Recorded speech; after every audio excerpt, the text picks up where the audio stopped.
Donc, le plan, comme vous avez vu, donc le leapfrogging, il s'agit donc d'un concept nouveau, c'est-à-dire les pays doivent faire tout l'effort pour adapter, créer et utiliser les dernières technologies de pointe. Donc il s'agit de brûler les étapes, aller directement vers la troisième, quatrième et cinquième révolution industrielle. Brûler les étapes, aller directement vers les technologies les plus avancées. Il ne faut pas traîner et utiliser les techniques classiques qui sont démodées, mais aller directement vers les nouvelles, si vous voulez, révolutions industrielles. Donc il s'agit de brûler les étapes. Donc nos pays, pour rattraper les pays développés, doivent adopter ces nouvelles technologies. Dans ce sens, il y a beaucoup d'opportunités de converger vers les pays, ces pays développés. Il suffit de sauter. Donc, le leapfrogging, c'est un saute-bouton ou bien saute-grenouille, si vous voulez. Sauter. Il ne faut pas aller doucement pour ne pas tomber. Mais sauter, il faut savoir sauter aussi. Sauter vers les industries 4.0, 5.0 et je vais définir aussi 3.0. 4.0, c'est quoi? C'est une industrie maintenant basée sur tout ce qui est robotisme, tout ce qui est Internet des objets, l'intelligence artificielle, la fabrication additive. Donc c'est une industrie maintenant nouvelle qui dépasse l'industrie actuelle 3.0 qu'on est aussi dépassé. On n'est pas même pas dans 3.0. Je vais vous expliquer par la suite. La révolution 5.0, c'est encore plus avancé. Maintenant, robotisme et humain, les deux, surtout après le Covid. Après la pandémie,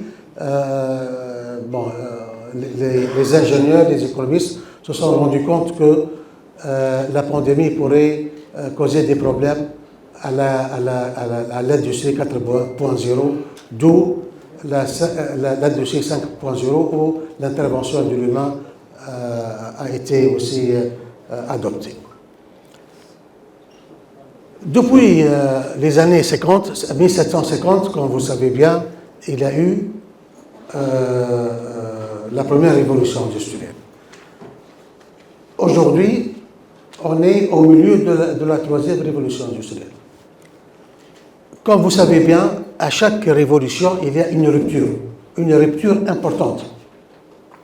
Et malheureusement, nous, les pays d'Afrique du Nord et africains, on n'a jamais investi dans cette rupture. Toujours, on est des spectateurs, d'accord? La première rupture, bien sûr, c'est la machine à vapeur. Pour la première fois, il y a le moteur, n'est-ce pas? Avec l'énergie, le charbon, comme vous savez bien. Donc c'est une rupture de l'humanité. Depuis, il y a des pays développés et des pays sous-développés. Les pays développés, donc bien sûr, la première révolution industrielle, c'est l'Angleterre puis la France. Et il y a d'autres pays qui ont suivi. Mais nous, les pays africains, nord-africains aussi, on n'a pas suivi, n'est-ce pas? On est toujours dans l'agriculture traditionnelle, dans l'artisanat. On n'est même pas conscient de cette révolution. Deuxième rupture importante. La deuxième rupture importante, c'est quoi? C'est la deuxième révolution industrielle, basée sur maintenant l'énergie. L'énergie, c'est le pétrole. Donc c'est une autre rupture importante dans l'histoire. On n'a pas pu aussi exploiter cette rupture. Peut-être on a suivi la première, mais on n'a pas sauté vers cette deuxième révolution industrielle, qui est basée sur l'électricité, bien sûr le pétrole. On va voir, je vais détailler par la suite. La troisième révolution industrielle, on l'a vu aujourd'hui, qui a commencé en 1950, et beaucoup d'économistes disent qu'en 2050, peut-être, ça sera dépassé. Une autre rupture qui a commencé en 1950, c'est la troisième révolution industrielle, ou bien l'industrie 3.0, basée sur les nouvelles technologies de l'information. Et l'énergie maintenant, l'énergie, c'est tout ce qui est énergie renouvelable. Le pétrole, c'est dépassé. Bon, ça existe encore, mais il y a d'autres énergies. Bien sûr, le charbon est dépassé, et on est en plein troisième révolution industrielle, basée sur, comme vous constatez qu'il y a, chaque révolution industrielle est basée sur l'énergie, charbon, puis pétrole, puis tout ce qui est solaire et énergie renouvelable. Il y a aussi le transport aussi, c'est important. La première révolution industrielle, le transport, c'est la locomotive. Puis, deuxième révolution industrielle, le charbon, les avions, les voitures, les satellites, etc. Et aujourd'hui, le transport, c'est les réseaux. Les réseaux. Donc, on peut transporter maintenant l'énergie renouvelable solaire à travers les réseaux. Donc, le transport, maintenant, on parle de réseau. Donc, comme j'ai dit, donc, la Grande-Bretagne, la France qui ont commencé la première révolution industrielle, ce n'est pas par hasard. Pourquoi la première révolution industrielle n'a pas apparu chez nous, dans les pays arabes, ou bien dans les pays musulmans, ou bien dans les pays... Donc, c'est les Anglais. Il y a des raisons objectives. À cette époque-là, les Anglais sont avancés du point de vue artisanal. Il y a un problème de théorie des contrats. Les propriétaires fonciers, les riches, à cette époque-là, veulent avoir d'autres activités pour avoir plus de bénéfices. Parce que le contrat est en faveur des travailleurs à cette époque-là. Les travailleurs qui imposent les termes du contrat. Donc, ils ont cherché d'autres activités. Et nous, peut-être, on n'a pas ces raisons objectives. On est dans l'agriculture, on est dans l'artisanat, et tout le monde est heureux à cette époque-là. Mais les Anglais n'étaient pas très heureux, ils ont cherché d'autres activités pour avancer. Ils sont incités. OK, donc c'est la première révolution, le capitalisme, etc. Donc je ne vais pas entrer dans ces détails. Bien sûr, chaque révolution, il y a l'apprentissage par l'expérience, le learning by doing. Si on arrive à une première révolution, on est capable d'évoluer la technologie, avec l'expérience, on va avoir plus d'avantages par rapport aux autres. La productivité augmente par rapport aux autres. Les suiveurs trouvent des difficultés à sauter et à accaparer cette technologie parce que les autres se sont avancés. Pour cette raison qu'il faut sauter vite. Il faut sauter sûrement, mais sauter vite. Sauter avec un retard, ça va prendre beaucoup de temps pour converger vers ces pays. Ce qui se passe aujourd'hui. La deuxième révolution industrielle, basée, comme j'ai dit, sur l'électricité, le pétrole, etc., depuis cette époque-là, les Français et les Anglais se sentent des puissances et ils veulent nous coloniser. Ils ont colonisé tout le monde, tous les pays du monde. La pollution, bien sûr, d'autres problèmes. Bien sûr, à chaque révolution, il y a des problèmes. Bon, la troisième révolution industrielle, on est en plein. Donc, elle est basée sur les nouvelles technologies de l'information, basée aussi sur l'exportation des services, parce qu'il y a des réseaux maintenant. On peut, en Mauritanie, tenir le bilan des banques en France, ou bien aux États-Unis, ou bien d'autres pays, via Internet, n'est-ce pas? Via Internet, l'exportation des services. Les réseaux sociaux, le travail à distance, l'administration électronique, etc. Donc, comme j'ai dit, chaque révolution, il y a communication, transport et énergie.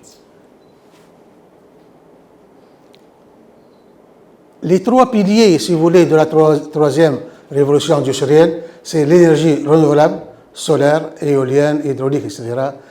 Il y a un problème de technologie de stockage.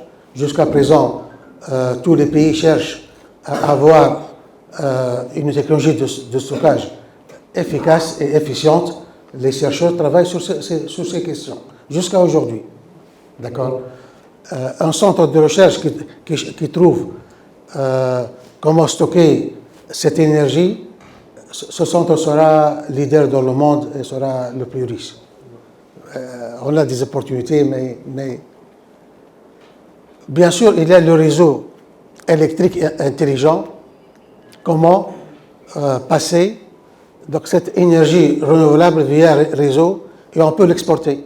En Mauritanie, on peut faire des entreprises pour fabriquer, si vous voulez, l'énergie solaire et on peut l'exporter vers l'Europe, même vers l'Amérique du Nord, via les réseaux.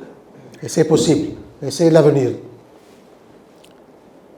Comme j'ai dit, donc, nos pays, la Mauritanie, la Tunisie, le Maroc, l'Afrique, on dispose de l'énergie renouvelable. On a le solaire, on a l'hydraulique, l'éolienne, mais nous ne sommes pas, jusqu'à présent, nous sommes incapables de faire le lien stratégique entre communication, transport et énergie. Donc on doit attendre les Allemands, peut-être les Français, les Américains pour investir dans le pays. Malheureusement, si on ne fait pas des centres de recherche sur ces questions, on va attendre les IDE pour investir chez nous et exporter cette énergie. C'est important d'entrer dans cette révolution industrielle en développant des centres de recherche dans ce domaine. Donc, pour sauter, pour voler et converger vers les pays les plus avancés, on doit préparer les conditions préalables.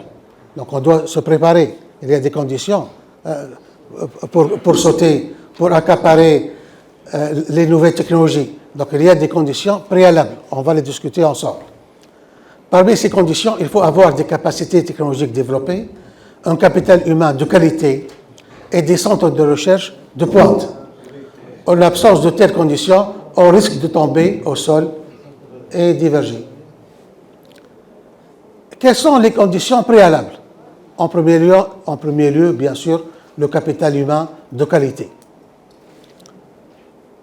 Je prends quelques indicateurs et on pourrait discuter ensemble. Il y a plusieurs mesures du capital humain. Nous, les économistes, on veut bien mesurer les indicateurs. Sans mesure des indicateurs, on n'aura pas de suivi, on n'aura pas de modèle, on n'aura pas des objectifs à atteindre. Il faut des statistiques. Si vous n'avez pas de statistiques, vous continuez à raconter des histoires. D'accord? Le meilleur indicateur du capital humain, c'est le nombre d'années d'études de la population active. La population qui travaille, combien ils ont d'années d'études. Donc, il y a la base de données de Barlow-Ely pour tous les pays. Donc, si je prends la Tunisie, le Maroc et la Mauritanie, comme vous constatez, en 1950, les Tunisiens, les Marocains, nous avons un niveau, même pas une année primaire achevée. En moyenne, hein, nous étions illettrés, analphabètes, 1950, avant la colonisation. Bon, la Mauritanie a commencé mieux que la Tunisie et le Maroc, hein, 1,27. C'est un point important à discuter. Hein. Par la suite, en 2010, les Tunisiens en 6e année primaire, ils ont la 6e, les Marocains pas encore, les Mauritaniens aussi. La Tunisie, comme vous constatez, a fait un effort considérable. Mais cet indicateur est très faible par rapport aux autres pays. Malgré l'effort d'éducation, c'est pas encore, on n'a pas atteint vraiment les objectifs pour sauter, pour le leapfrogging, n'est-ce pas? Il faut investir dans le capital humain, il faut que la population ait un niveau d'éducation important. Ben, ça, c'est un indicateur quantitatif. Mais il y a des indicateurs qualitatifs. une année en Mauritanie ou bien en Tunisie ou bien aux États-Unis, ce n'est pas la même chose. Étudier une année à l'université tunisienne ou bien une année à Harvard aux États-Unis, c'est pas un n'est pas égal à un. Un est différent d'un. Donc il faut tenir de la qualité. Bon, à chaque fois, monsieur, il faut cliquer ici pour réanimer le micro. Il faut. Alors, c'est ça. Ici. À chaque fois, il faut cliquer ici D'accord. pour réanimer. D'accord. Donc ça, c'est un indicateur de quantité. Il y a des indicateurs de qualité. Il y a, si vous voulez, les tests internationaux, PISA. Beaucoup d'élèves, donc beaucoup de pays participent dans ces concours internationaux. Malheureusement, la Mauritanie, je crois, n'a pas encore entré dans ces concours internationaux. La Tunisie, on était là, mais il y a 5 ans, un ministre qui est venu, il a dit que ce n'est pas la peine de participer parce qu'on est les derniers. Donc, ce n'est pas la peine. C'est comme un médecin qui va voir un malade, il a cassé le thermomètre. Il ne veut pas savoir pourquoi il est le dernier. Donc, on est le dernier. Donc, sur 65, la Tunisie, en lecture 65 sur 65, mathématiques 60 sur 65, la science de la vie 55. La Mauritanie, je crois qu'elle a déjà, le Maroc a déjà participé, mais le rang, c'est à côté de la Tunisie. On n'est pas très loin, dans la médiocrité. Deuxième pilier pour accaparer les technologies et faire le leapfrogging, bien sûr, il y a la recherche et développement. Il y a plusieurs indicateurs de recherche et développement. Donc, tous ces tableaux pour vous montrer qu'il faut investir. Il faut investir dans ces indicateurs, dans cette stratégie pour pouvoir accaparer les technologies et aller vers la 3e, 4e, 5e révolution industrielle. Le nombre de brevets, comme vous constatez, nous, les Tunisiens, les Marocains, donc c'est à 3 chiffres. Les Coréens du Sud, à 6 chiffres, le nombre de brevets. Donc l'innovation est très importante. Nos chercheurs ne sont pas encore capables de faire plusieurs brevets. Si je prends aussi les dépenses en recherche et développement, la même chose, le gouvernement, malheureusement, consacre peu de ressources à la recherche et le développement. Si je prends l'indice global d'innovation, qui est composé de 80 indicateurs, ça c'est un indicateur composite. Sur 132, la Mauritanie 127, la Tunisie 79, l'Égypte 86. Donc, comme vous constatez, pour 2023, cet indice, donc on est assez loin, relativement par rapport aux autres pays. Donc, comme vous constatez, la Suisse en première position, la Suède, les États-Unis 3e position, Corée 10e, Japon 13e, la Chine 12e. La Chine aussi est en train d'investir. Bien sûr, 3e pilier, le capital social. C'est quoi le capital social? C'est comment les interactions entre les individus augmentent l'efficacité dans le travail. Si on travaille dans un climat sain, de concurrence saine, la productivité augmente et les chercheurs peuvent innover. Les enseignants peuvent aussi publier. Donc, si vous voulez, le capital social dans un pays joue énormément pour développer l'efficacité.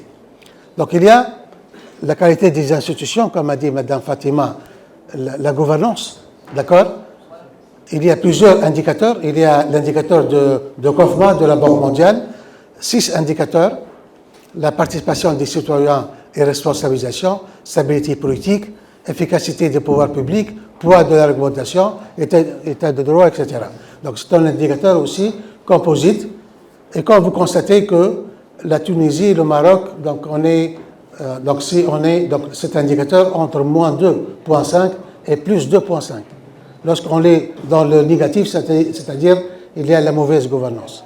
On est loin de la bonne gouvernance aussi. Il y a aussi les institutions économiques. Est-ce que il y a, si vous voulez, la liberté économique? Est-ce que nos pays facilitent le business dans le pays? Ou bien il y a des contraintes? Ça, c'est important pour le secteur privé. Donc, il y a le Heritage Foundation, chaque année, met cet indicateur. Donc, si le pays est libre, donc c'est à 80 et 100, s'il est entre 0 et 50, c'est-à-dire le pays est réprimé économiquement. Donc, comme vous constatez, la Tunisie, bon, le Maroc aussi, c'est proche, n'est-ce pas? On est dans 56, plutôt non libre. Les composantes de la qualité des institutions économiques pour l'échantillon de pays, donc comme vous savez bien, quand vous constatez, donc on peut le discuter, il y a des efforts à fournir pour améliorer ces indicateurs. Quatrième pilier, le plus important aussi, c'est les nouvelles technologies de l'information, les indicateurs. Donc il y a plusieurs indicateurs pour voir si le pays a beaucoup investi sur les nouvelles technologies de l'information. Il y a bien sûr, comme vous le constatez, les lignes téléphoniques, nombre d'abonnés, etc. C'est un indicateur de base. Il y a l'administration électronique aussi, importante. La Tunisie, malgré l'effort, on est en retard aussi. Les réseaux sociaux, bon, les réseaux sociaux, relativement les Mauritaniens, les Tunisiens, les Marocains utilisent les réseaux sociaux, mais ce n'est pas pour des buts scientifiques ou bien d'autres buts. D'accord, hein? Tout à fait. Parfaitement d'accord. La part des comptes actifs sur Facebook, donc comme vous constatez, la part par rapport à 41 pays, donc pour la Mauritanie 0,17, le rang 17 sur 41. La Tunisie 5, le Maroc 3. Donc maintenant, juste 5 minutes pour comparer la Tunisie, par exemple, et la Corée du Sud. La Corée du Sud, comme vous connaissez bien, dans les années 60, la Corée et la Tunisie, on a à peu près le même PIB par tête. Et peut-être le PIB par tête tunisien est légèrement supérieur à celui de la Corée, dans les années 60. Et maintenant, donc le graphique montre bien comment la Tunisie, l'évolution de la Tunisie, donc c'est très faible, alors que la Corée, la tendance est très élevée. Donc le graphique commence en 93. J'ai un autre graphique qui commence dès les années 60. Donc presque on commence par le même PIB par tête. L'écart maintenant, il est x5, x6, x7. Hein. Pourquoi cette différence? Cette question est importante et toujours on pose la question, même aujourd'hui. Pourquoi la Corée a fait cette évolution et nous,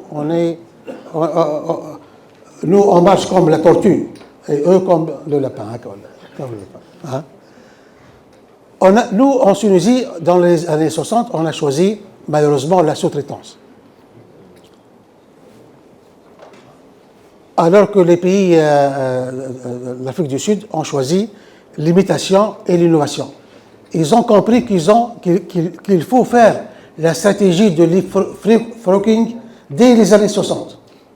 Et nous, on ne l'a pas fait. Nous, les Marocains, la même chose. On a choisi la solution la plus facile, attirer les investissements étrangers pour s'installer chez nous. Ils produisent, ils exploitent la main-d'œuvre à bon marché et la valeur ajoutée est très faible. D'accord? La valeur ajoutée la plus importante sera chez eux. La Corée avait le statut d'exportateur majeur dans la sidérurgie et la construction navale dans les années 70. De commencer à exporter les automobiles vers les États-Unis dans les années 80. De produire des composants électroniques depuis les années 90. La Corée est aujourd'hui leader mondial dans le domaine des semi-conducteurs, mémoire RAM, flash, etc., de l'affichage numérique, les écrans LCD, plasma, etc. Ils sont leaders maintenant. Les entreprises Samsung et LG sont connues dans le monde. Le gouvernement coréen commence à investir dans les industries comme l'aérospatiale, biotechnologie, technologie propre, robotique, etc. Donc la Corée est considérée ainsi comme l'exemple de la construction et de la création de l'avantage comparatif. L'avantage comparatif n'est pas figé, on peut le créer, il n'est pas figé. Ce n'est pas question de don du ciel, on peut le créer, d'accord? Et c'est l'exemple de leapfrogging pour les Coréens. Aujourd'hui, la guerre économique, n'est-ce pas? Et peut-être un jour, ça sera la vraie guerre entre la Chine et les États-Unis.